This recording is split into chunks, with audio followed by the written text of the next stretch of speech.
Hi! Welcome sa panibagong tutorial series dito sa aking channel. Ito yung first time kong magpakita sa camera at ipakita ang pagmumukha nito sa camera. So let me introduce myself. Ako nga pala si Melvin Matalang at isa akong registered civil engineer dito sa Pilipinas. 12 years na akong gumagamit ng AutoCAD. At sa channel na to, i-share ko ang mga natutunan ko through the years sa paggamit ng AutoCAD. Sa tutorial series na to, pag-uusapan natin ang pag-develop ng CAD standard. Ano ba ang CAD standard at bakit kailangan nating mag-develop nito? At ano-ano ang mga bagay na pwede nating i-standardize sa AutoCAD.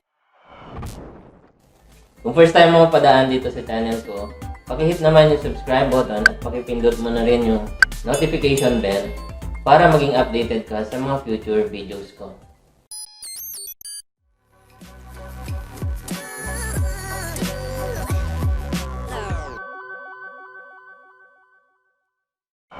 Ano nga ba ang CAD standard?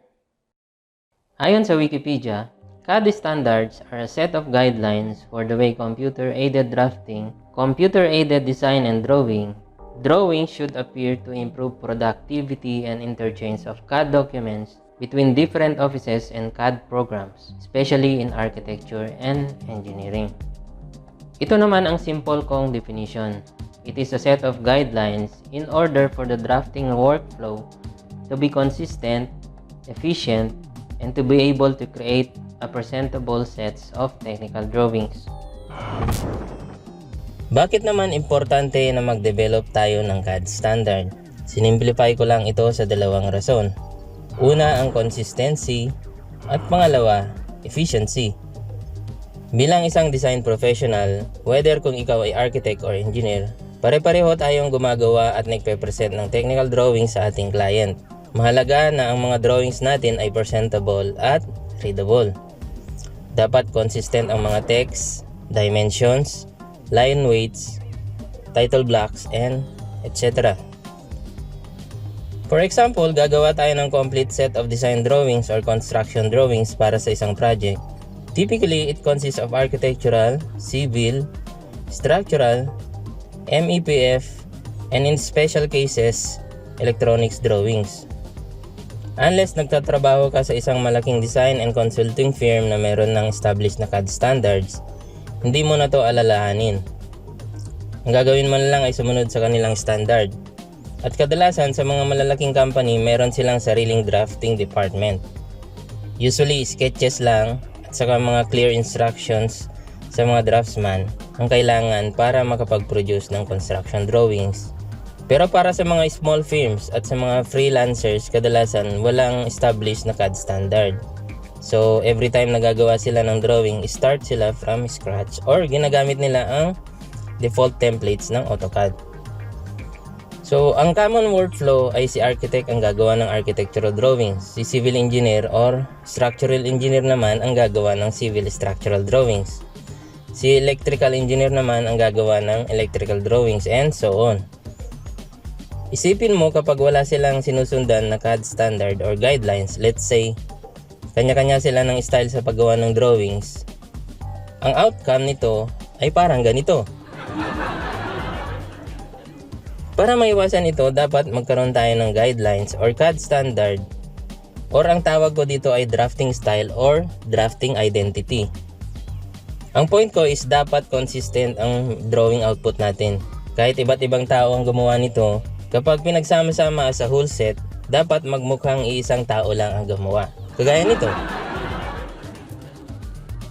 So pagdating naman sa efficiency, ang pagkakaroon ng CAD standard ay nakakatulong para mapadali ang ating trabaho. Hindi mo kailangan mag-start lagi sa scratch kapag may bago kang project na gagawin. Hindi practical na paulit-ulit mong iset up ang drawing units mo, layers, dimension styles, text style, and so on. So, isang malaking time saver ang pagkakaroon ng CAD standard. So, ano-ano ba ang pwede nating gawing standard sa AutoCAD? Ito lang ang ilan sa i-cover natin sa tutorial na to. Una, ang annotation standard.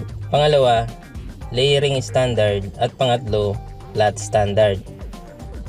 Kung gusto mo pang malaman kung ano-ano pa ang mga pwedeng gawing standard, Visit mo lang ang Autodesk University na nasa description box ang link. Basically, gagawa tayo ng drawing template. Hinati ko ito sa 5 episode. Ang annotation standard ay i-cover natin sa episode 1. Dito sa episode na to, mag-i-start tayo from scratch. Pipili tayo sa mga default template and then i-customize natin ayon sa ating preference. Ituturo ko kung paano ang tamang pagpili ng drawing template depende sa plano mong unit of measurement na gagamitin sa drawing. Mag-uumpisa tayo sa pag-define ng text style and dimension style. Sa episode 2, dito natin i-discuss ang layering standard. Bibigyan ko kayo ng tips sa tamang pag-define at pag-organize ng mga layers. Sa plot standard naman, 3 episode ang dedicated para dito. Sa episode 3, ipapakita ko ang step by step sa paggawa ng title block. Ipapakita ko din dito kung anong standard paper sizes ang accepted as requirement sa building permit dito sa Pilipinas at kung ano ang basehan nito. Sa episode 4, marami kasi ang nalilito pagdating sa pag-define ng scale sa drawing. So dito ituturo ko ang tamang scale na gagamitin mo mula sa model space papunta sa paper space or layout. And lastly, sa episode 5, dito ipapakita ko kung paano gumawa ng sariling plot style para hindi mo na gamitin ang mga built-in plot styles ng AutoCAD. Dito malalaman mo kung ano ang advantage ng paggamit ng sariling plot style kumpara sa paggamit ng built-in plot styles. So kung ready ka nang matuto, click mo lang ang mga links na nasa ibaba ng description box.